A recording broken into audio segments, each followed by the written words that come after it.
Click the link in the description below to receive our free Building Mental Muscle newsletter, and for a limited time get these 10 classic best-selling Law of Attraction books for free. We hope you enjoy this presentation. If so, please click the like button and click the subscribe button below to receive notification when we release new recordings. Richard Hargraves presents Assumptions Become Facts by Neville Goddard. This audio edition recorded 2023. Digitally narrated using the voice of Jeff Masters for buildingmentalmuscle.com. Copyright 2023 Iron Power Publishing. All rights reserved. Assumptions Become Facts by Neville Goddard. Men believe in the reality of the external world because they do not know how to focus and condense their powers to penetrate its thin crust. This book has only one purpose: the removing of the veil of the senses, the traveling into another world. To remove the veil of the senses, we do not employ great effort. The objective world vanishes by turning our attention away from it. We have only to concentrate on the state desired in order to mentally see it, but to give it reality so that it will become an objective fact, we must focus attention upon the invisible state until it has the feeling of reality. When, through concentrated attention, our desire appears to possess the distinctness and feeling of reality, we have given it the right to become a visible concrete fact.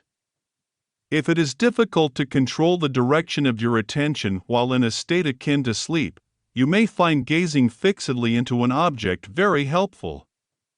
Do not look at its surface, but into and beyond any plane object such as a wall, a carpet, or any other object which possesses depth.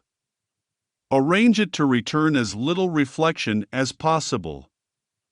Imagine then that in this depth you are seeing and hearing what you want to see and hear until your attention is exclusively occupied by the imagined state.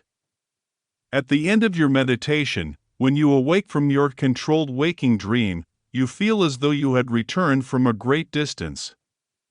The visible world which you had shut out returns to consciousness, and by its very presence informs you that you have been self-deceived into believing that the object of your contemplation was real. But, if you know that consciousness is the one and only reality, you will remain faithful to your vision, and by this sustained mental attitude confirm your gift of reality and prove that you have the power to give reality to your desires that they may become visible concrete facts. Define your ideal and concentrate your attention upon the idea of identifying yourself with your ideal. Assume the feeling of being it, the feeling that would be yours were you already the embodiment of your ideal. Then live and act upon this conviction. This assumption, though denied by the senses, if persisted in, will become fact. You will know when you have succeeded in fixing the desired state in consciousness by simply looking mentally at the people you know. In dialogues with yourself you are less inhibited and more sincere than in actual conversations with others, therefore the opportunity for self-analysis arises when you are surprised by your mental conversations with others. If you see them as you formerly saw them, you have not changed your concept of self, for all changes of concepts of self result in a changed relationship to your world. In your meditation, allow others to see you as they would see you were this new concept of self a concrete fact. You always seem to others an embodiment of the ideal you inspire. Therefore, in meditation, when you contemplate others, you must be seen by them mentally as you would be seen by them physically were your concept of self an objective fact, that is, in meditation you imagine that they see you expressing that which you desire to be. If you assume that you are what you want to be, your desire is fulfilled, and in fulfillment all longing is neutralized. You cannot continue desiring what you have already realized. Your desire is not something you labor to fulfill, it is recognizing something you already possess. It is assuming the feeling of being that which you desire to be. Believing and being are one. The conceiver and his conception are one. Therefore, that which you conceive yourself to be can never be so far off as even to be near, for nearness implies separation. If thou canst believe, all things are possible to him that believeth. Being is the substance of things hoped for, the evidence of things not yet seen. If you assume that you are what you want to be, then you will see others as they are related to your assumption. If, however, it is the good of others that you desire, then, in meditation, you must represent them to yourself as already being that which you desire them to be. It is through desire that you rise above your present sphere, and the road from longing to fulfillment is shortened as you experience in imagination what you would experience in the flesh were you already the embodiment of the ideal you desire to be.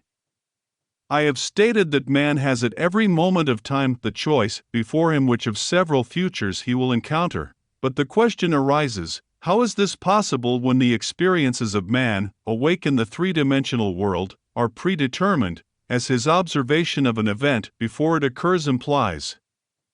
This ability to change the future will be seen if we liken the experiences of life on earth to this printed page. Man experiences events on earth singly and successively in the same way that you are now experiencing the words of this page. Imagine that every word on this page represents a single sensory impression. To get the context, to understand my meaning, you focus your vision on the first word in the upper left-hand corner and then move your focus across the page from left to right, letting it fall on the word singly and successively. By the time your eyes reach the last word on this page, you have extracted my meaning. Suppose, however, on looking at the page, with all the printed words thereon equally present, you decided to rearrange them. You could, by rearranging them, tell an entirely different story. In fact, you could tell many different stories. A dream is nothing more than uncontrolled four-dimensional thinking, or the rearrangement of both past and future sensory impressions. Man seldom dreams of events in the order in which he experiences them when awake. He usually dreams of two or more events which are separated in time, fused into a single sensory impression, or, in his dream, he so completely rearranges his single waking sensory impressions that he does not recognize them when he encounters them in his waking state. For example, I dreamed that I delivered a package to the restaurant in my apartment building. The hostess said to me, "You can't leave that there," whereupon the elevator operator gave me a few letters, and as I thanked him for them, he, in turn, thanked me. At this point, the night elevator operator appeared and waved a greeting to me. The following day, as I left my apartment, I picked up a few letters which had been placed at my door. On my way down, I gave the day elevator operator a tip and thanked him for taking care of my mail, whereupon he thanked me for the tip. On my return home that day, I overheard a doorman say to a delivery man, "You can't leave that there." As I was about to take the elevator up to my apartment, I was attracted by a familiar face in the restaurant, and, as I looked in, the hostess greeted me with a smile.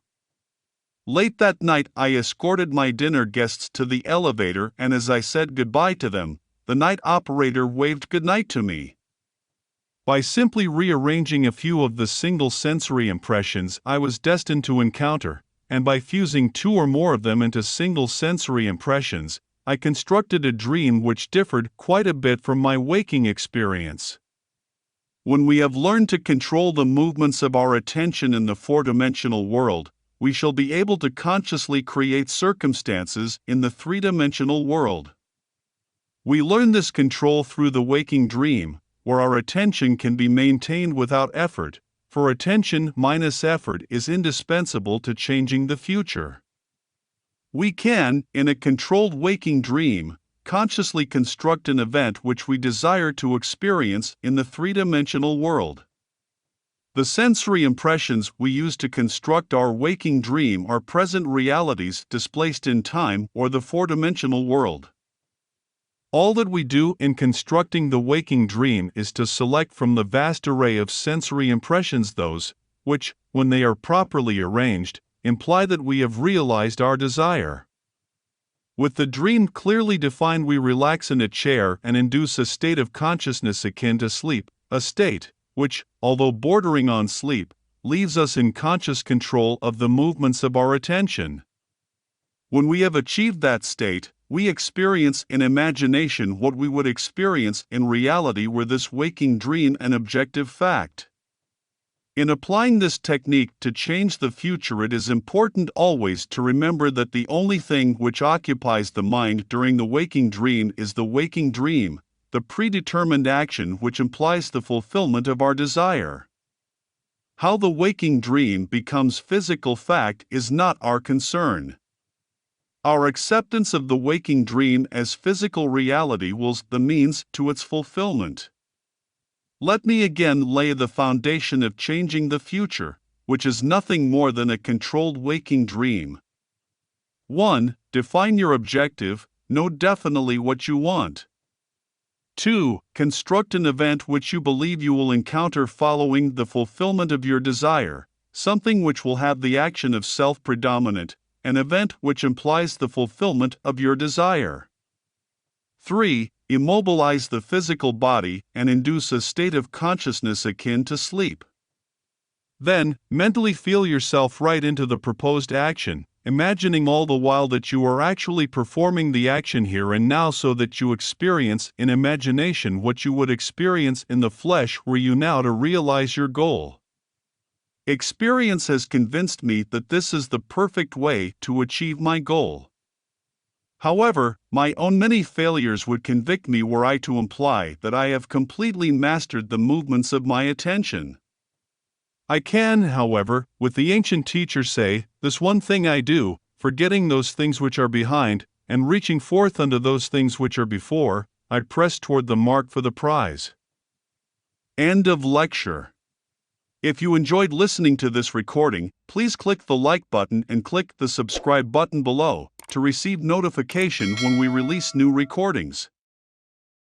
Click the link in the description below to receive our free Building Mental Muscle newsletter, and for a limited time get these 10 classic best-selling Law of Attraction books for free.